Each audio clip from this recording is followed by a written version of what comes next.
بسم اللہ الرحمن الرحیم۔ آج میں آپ کے سامنے حضرت نوح علیہ السلام کا واقعہ لے کر آیا ہوں۔ سماعت فرمائیں۔ حضرت نوح علیہ السلام کا نام نوح اس لیے ہوا کیونکہ وہ اپنی قوم پر بہت نوحہ کیا کرتے تھے۔ اللہ تعالیٰ فرماتا ہے، جس کا ترجمہ ہے، اور بھیجا ہم نے نوح کو اس کی قوم کے پاس، پس رہے وہ اپنی قوم کے پاس 950 برس، اور اس مدت میں 40 مرد اور 40 عورتوں کے سوا کوئی ایمان نہ لایا۔ امر الہی سے حضرت نوح علیہ السلام ہر روز پہاڑ کی چوٹی پر چڑھ کر اللہ کی طرف دعوت دیتے اور پکار کر کہتے لا الہ الا اللہ وانا رسول اللہ، اور ان کی آواز خدا کے حکم سے مشرق و مغرب تک پہنچ جاتی۔ اس وقت کے مردود لوگ اس کلمہ کی آواز سن کر انگلیاں اپنے کانوں میں ڈال لیتے اور کپڑے سے منہ چھپا لیتے، اور بعض کافر یہ آواز سن کر بھاگ جاتے اور چھپ جاتے۔ جب وہ ان مردودوں کو اللہ تعالیٰ کی طرف دعوت دیتے تو وہ بے ادبی سے حضرت نوح علیہ السلام پر ہاتھ چلاتے اور مارتے۔ مار سے بے ہوش ہو کر جب وہ ہوش میں آتے تو پھر پکار اٹھتے کہ اے لوگو، تم کہو خدا وحدہ لا شریک ہے اور نوح اس کا رسول برحق ہے۔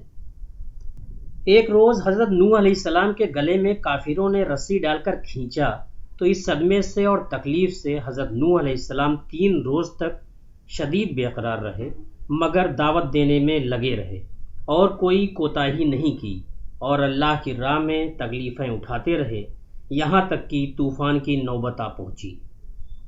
حضرت نوح علیہ السلام نے اپنے رب سے کہا کہ اے رب، میں میری قوم کو رات دن بلاتا رہا اور میرے بلانے سے وہ اور دور بھاگتے رہے، اور ہر روز مجھ پر سوائے ظلم و ستم کے کچھ نہیں کرتے اور مجھے ناسزا کہتے ہیں۔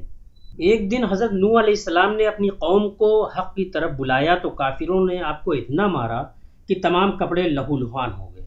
تب ان کی بیوی جو کافرہ تھیں کہنے لگی کہ اے قوم، حضرت نوح علیہ السلام دیوانہ ہو گیا ہے، تم اسے اتنا مت مارو، یہ جو بھی کہتا ہے دیوانگی میں کہتا ہے اور یہ کچھ نہیں جانتا۔ حضرت نوح علیہ السلام نے اپنی بیوی کی یہ باتیں سنی تو آسمان کی طرف منہ کیا اور رو کر کہا جیسا کہ اللہ تعالیٰ نے فرمایا۔ پھر اس نے پکارا اپنے رب کو کہ گھر گیا ہوں میں کافروں میں، اور تو میرا بدلہ ان سے لے۔ فی الفور جبرائیل علیہ السلام نے آ کر کہا اے نوح، تو دعا کر، تیری دعا خدا کی بارگاہ میں قبول ہوگی، یہ کافر قوم تم پر ہرگز ایمان نہ لائے گی۔ ایک قول میں ہے کہ جبرائیل نے حضرت نوح علیہ السلام کو ایک درخت کی شاخ جنت سے لا کر دی۔ حضرت نوح علیہ السلام نے اس شاخ کو زمین پر لگایا۔ جب 40 برس گزرے تو وہ درخت اس قدر بڑا ہو گیا کہ 600 گز لمبا اور 600 گز چوڑا ہو گیا۔ ان 40 برسوں میں ان تمام کفار کی بیویاں بانجھ تھیں اور ان کی نسل منقطع اور عذاب الہی سے معذوب ہوئیں۔ اس کا سبب یہ تھا کہ وہ اپنے بیٹوں کو حضرت نوح علیہ السلام کے پاس لے جا کر بولیں کہ اے لڑکو، تم اس کو دشمن جانو، اس کی کوئی بات نہ مانو اور اس کو ہمیشہ ذلیل و خوار کیجو، کیونکہ وہ دیوانہ ہے۔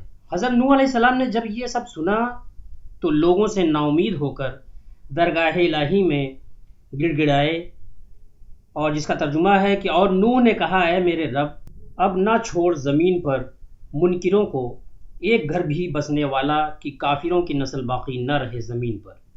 تب جبرائیل علیہ السلام تشریف لائے اور فرمایا کہ اے حضرت نوح علیہ السلام، اس درخت سے جو بڑا ہو چکا ہے تو ایک کشتی بنا۔ حضرت نوح علیہ السلام نے کہا کس طرح بناؤں؟ جبرائیل علیہ السلام نے کہا کہ میں تجھے سکھاتا ہوں۔ درخت کو کاٹ اور چیر کر تختے بنا۔ حضرت نوح علیہ السلام نے ایسا ہی کیا۔ اللہ تعالیٰ نے فرمایا کہ ہمارے روبرو ایک کشتی بناؤ اور ظالموں کے بارے میں مجھ سے کچھ نہ بول، یہ تو بے شک غرق ہوں گے۔ اس درخت کے تختوں سے کشتی بنا اور شاخوں سے اس کی میخیں لگا۔ حضرت نوح علیہ السلام نے حضرت جبرائیل علیہ السلام سے تعلیم لے کر کارپینٹری کا کام سیکھ کر اس درخت کے تختے بنائے۔ پہلے تختے پر نام آدم کا، دوسرے تختے پر نام شیس کا، تیسرے پر حضرت ادریس کا، چوتھے پر حضرت نوح کا، اور 5ویں تختے پر موسیٰ علیہ السلام کا، 6ٹھے پر صالح، 7ویں پر نام ابراہیم، اور اسی طرح 1,24,000 تختے نام سے 1,24,000 پیغمبروں کے نکالے، یعنی ہر تختے پر ایک پیغمبر کا نام لکھا تھا، اور آخری تختے پر نام حضرت محمد صلی اللہ علیہ وسلم کا تھا جو خاتم الانبیاء ہیں۔ حضرت نوح علیہ السلام نے حضرت جبرائیل علیہ السلام کی تعلیم سے کشتی بنائی جس کی لمبائی 1000 گز اور چوڑائی 400 گز تھی۔ جب کشتی تیار ہو گئی تو کافر لوگ اس کو دیکھ کر ہنستے، جیسا کہ حق تعالیٰ نے فرمایا، اور نوح کشتی بناتے تھے تو اس قوم کے سردار اس پہ سے گزرے تو ہنسی کرتے۔ اس پر نوح نے اسے کہا کہ اگر تم ہنسی کرتے ہو ہم پر تو ہم ہنستے ہیں تم پر جیسے تم ہنستے ہو، اور اب آگے جان لو کہ کس پر عذاب آ رہا ہے، عذاب رسوا کرنے والا اور ہمیشہ رہنے والا۔ تفسیر میں لکھا ہے کہ وہ کافر اس لیے ہنستے تھے کہ خشک زمین میں غرق ہونے سے بچنے کے لیے کشتی کیوں بنا رہا ہے، اور حضرت نوح علیہ السلام اس چیز پر ہنستے تھے کہ دیکھو ان کے سر پر موت کھڑی ہے اور یہ لوگ ہنستے ہیں۔ غرض کشتی تیار ہو گئی، لیکن اس میں 4 تختے کم ہوئے۔ حضرت نوح علیہ السلام نے حضرت جبرائیل علیہ السلام سے کہا تو انہوں نے کہا کہ حضرت محمد مصطفیٰ صلی اللہ علیہ وسلم خاتم الانبیاء ہیں۔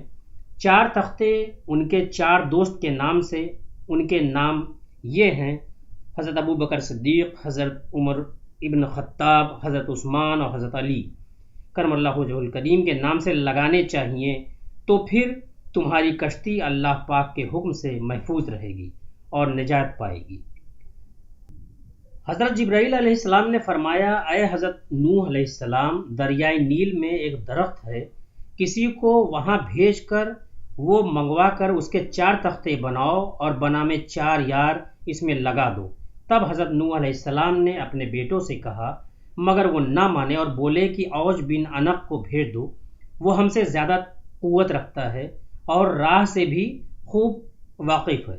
تب حضرت نوح علیہ السلام نے اوج کو بلایا اور کہا کہ اگر تم مجھے نیل کا فلاں درخت لا دو تو میں تجھے کھانے کھلا کر آسودہ کر دوں گا۔ اوج بن عنق نے کہا، تم میرے ساتھ عہد کرو۔ حضرت نوح علیہ السلام نے اس سے عہد کر لیا، پس اوج جا کر اس درخت کو جڑ سے اکھاڑ کر لے آیا۔ تب حضرت نوح علیہ السلام نے جو کی 3 روٹیاں نکال کر اس کو کھانے کے لیے دیں۔ اوج بن عنق انہیں دیکھ کر ہنسا اور بولا کہ میں 12,000 روٹیاں ایک وقت میں کھا جایا کرتا ہوں، یہ 3 جو کی گولیوں سے میرا کیا ہوگا؟ چونکہ اوج عمر بھر اکل و شرب یعنی کھانے پینے سے کبھی بھی سیر نہ ہو سکا تھا، چنانچہ حضرت نوح علیہ السلام نے کہا کہ اگر تو شکم سیری چاہتا ہے تو بسم اللہ پڑھ کر کھا۔ اس نے بسم اللہ پڑھی اور کھانا شروع کیا۔ اس نے دوسری روٹی کھانی شروع کی ہی تھی اور لقمے بنا ہی رہا تھا کہ اس کو اور کھانے کی حاجت نہیں رہی اور اس کو شکم سیری ہو گئی۔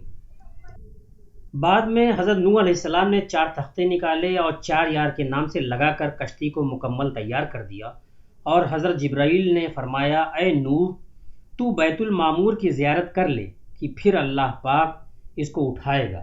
جب وہ زیارت کر کے آئے تو فرشتوں نے اس کو آسمان چہاروں پر اٹھا لیا، یعنی 4تھے آسمان پر اٹھا لیا۔ اب وہ کشتی کا نظام اور ترتیب دیکھنے لگے۔ اس میں 7 طبقے تھے۔ پہلے طبقے میں تابوت آدم علیہ السلام، اور دوسرے میں حضرت نوح علیہ السلام مومنوں کے ساتھ تھے۔ تیسرے طبقے میں پرندے، چوتھے میں درندے، 5ویں میں چرندے، 6ٹھے طبقے میں ہر جنس کی چیزیں، اور 7ویں طبقے میں سب میوے رکھے تھے۔ حضرت جبرائیل علیہ السلام نے فرمایا، اے حضرت نوح علیہ السلام، طوفان کی علامت یہ ہے کہ تمہارے گھر کے تنور سے گرم پانی ابلے گا۔ پھر ایک روز ان کی بیوی تنور پر روٹیاں پکا رہی تھی کہ تنور سے گرم پانی ابل پڑا۔ ان کی بیوی نے جلدی سے ان کو خبر دی۔ ایک اور روایت میں آیا ہے کہ کشتی میں 3 طبقے تھے۔ پہلے طبقے میں پرندے، دوسرے میں حضرت نوح علیہ السلام ماں اپنے تمام مومنین کے، اور تیسرے طبقے میں چارپائے۔ حضرت نوح علیہ السلام کے 3 فرزند سام، حام اور یافس سب کشتی میں سوار تھے، اور ان کا ایک بیٹا غرور میں آ کر پہاڑ پر چڑھ گیا اور کہا کہ میں تیری کشتی میں ہرگز نہ بیٹھوں گا۔ حضرت نوح علیہ السلام نے بہت کہا کہ بیٹا، تو بنا کشتی کے ہلاک ہو جائے گا، ہمارے ساتھ آ جا۔ مصداق اس آیت کے جس کا ترجمہ ہے، اور پکارا نوح نے اپنے بیٹے کو اور وہ ہو رہا تھا کنارے، اے بیٹے سوار ہو ساتھ ہمارے اور نہ رہ ساتھ منکروں کے۔ حضرت نوح علیہ السلام کے واقعے کا پہلا حصہ یہیں پر ختم کرتا ہوں۔ حضرت نوح علیہ السلام کا واقعہ خاصا لمبا ہے اور ویڈیو زیادہ لمبی ہونے کی صورت میں دلچسپی سے نہیں دیکھتے، اور میں چاہتا ہوں کہ لوگ دلچسپی کے ساتھ سنیں، اس لیے باقی دوسرے حصے میں۔ تو انشاءاللہ آپ سے پھر ملاقات ہوگی۔ آپ اپنا خیال رکھیے، نماز وقت پر ادا کرتے رہیے۔ اللہ حافظ، اللہ حافظ، اللہ حافظ۔